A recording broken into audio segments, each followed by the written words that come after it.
खरं तर आज आपण जर गावाखेड्यात जर पाहिलं तर अतिशय खंडित विद्युत पुरवठा होतं.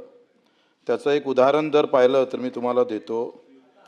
सभापती महोदय, सगळ्या इकडे ग्रामीण भागात हा प्रश्न जास्त आहे. शहरात ज्याप्रमाणे दर्जेदार विद्युत भेटतं त्या तुलनेत ग्रामीण भागात भेटत नाही.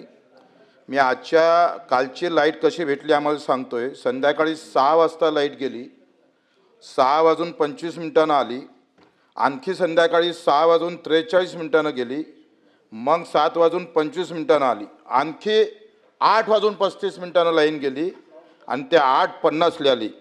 म्हणजे एकंदरीत जर आपण पाहिलं तर साधी डीपी बदलायची आहे. इथं किती कामदारांना फोन येते मला माहीत नाही, पण रोज 50-60 फोन आम्हाला असतं का आमची डीपी जळलेली आहे, ते दुरुस्त करून द्या. 8 दिवस डीप्या दुरुस्त होत नाही, ही वस्तुस्थिती आहे. त्यावर 48 तासाच्या आत त्या डीप्या दुरुस्त केल्या पाहिजे, नाहीतर पर तासी 50 रुपये दंड देण्याचाही सुद्धा आपण दंडक आहे. एकाही महाराष्ट्रात एकालाही तो दंड अजूनही कुठल्याही अधिकाऱ्याला दिला नाही. यावरही लक्ष मला वाटते घालावं लागेल. पंजाबच्या शेतकऱ्यांना 24 तास लाईट भेटतं आणि ते मोफत आहे. तेलंगणामध्ये 24 लाख शेतकऱ्यांना कृषी पंपाद्वारे आपण लाईन देतो. 9 तास पूर्ण दर्जेदार लाईन दिलं जातं. आंध्रामध्ये सुद्धा तेच आहे. तामिळनाडूमध्ये सुद्धा मोफत वीज देतोय. मग त्या तुलनेमध्ये आपल्या इथलं होणारं लोडशेडिंग, खरं तर मी देवेंद्रजी आपलं पहिलं भाषण मी विधानसभेत ऐकलं होतं. आपण जेव्हा अनुशेषावर बोलत होतो तेव्हा जेवढी पुण्याले विद्युत पाहिजे शहराले तेवढी विदर्भाले लागत नाही.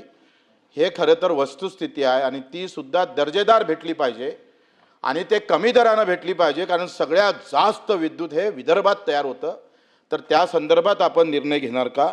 दुसरा असं महत्त्वाचं का फिडरचं जे अंतर आहे ते प्रचंड लांब आहे आणि एवढा लांब आहे ते अंतर का त्याच्यामुळे जी विद्युत भेटायला पाहिजे ते दर्जेदार भेटत नाही. थोडा जरी पाऊस आला, थोडं जरी काही आलं तर पुन्हा विद्युत खंडित होतं. ही वस्तुस्थिती आहे. मग त्या नादुरुस्त डिप्या असन प्रचंड, तुम्ही जर पाहिल्या त्या डिप्या तर मला असं वाटतं का वर्षाले किमान 100 ते 150 शेतकरी या अपघातामुळे मरण पावतात आणि मेल्यानंतर सुद्धा त्याला 8-8 महिने 1-1 वर्ष पैसा भेटत नाही. ह्या वस्तुस्थितीवर आपल्याला जावं लागेल. परिस्थिती त्या सगळ्यावर मात करून कशा दुरुस्त करता येईल.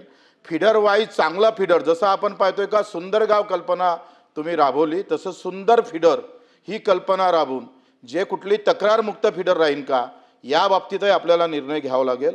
दुसरा आपण काय झालंय का तो तिसरा प्रश्न आहे, पण आता तुम्हाला विचारून घेतोय, कारण त्याच्यामध्ये 700 ते 800 फुटावर जे काही आपल्या लाईन आपल्या विदर्भात तुम्हाला माहीत आहे, आपल्या ज्या विहिरीले पाणी आहे ते 700-800 फुटावर आहे. पण जो हेड दिलाय ना तुम्ही, तो हेड त्या फुटावरचं पाणी उचलत नाही सौर पंप, आणि याच्यात दुरुस्त करणं फार महत्त्वाचं आहे. त्या दुरुस्ती आपण करणार काय? एवढे 3 प्रश्न आहे.